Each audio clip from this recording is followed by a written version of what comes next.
Est-ce que pour toi, c'est important qu'on dise de toi que tu es une personne de confiance, une personne sur qui on peut compter, qui est responsable, qui est la personne de la situation? Peut-être tu es un bon chef, une bonne chef, qui t'a parfois un petit peu imposé ta volonté parce que tu sais que tu as raison.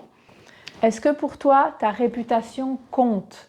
Tu ne tolères pas qu'on te mente, qu'on te trahisse. Et si ça arrive, attention, parce que là, tu peux être rancunier ou rancunière pendant très longtemps.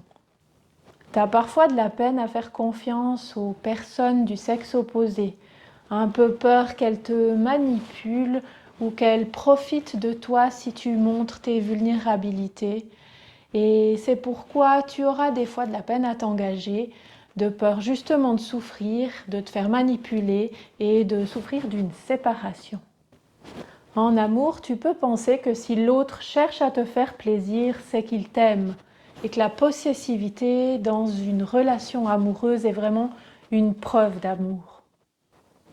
Et si tu te reconnais là-dedans, c'est que peut-être la blessure de trahison te concerne. Donc écoute bien ce qui va suivre. La blessure de trahison apparaît entre l'âge de 2 et 4 ans avec le parent du sexe opposé et elle cache une blessure d'abandon.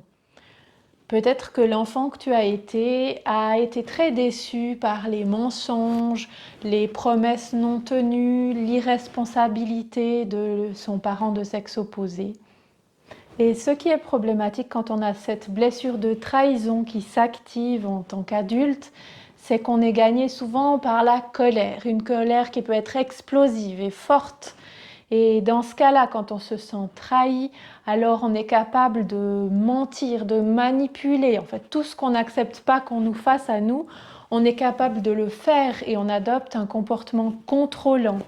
On contrôle l'autre, on veut contrôler la situation et tout ça pour ne pas souffrir de trahison. Et franchement, en couple, c'est difficile de vivre avec une personne qui n'a pas soigné sa blessure de trahison.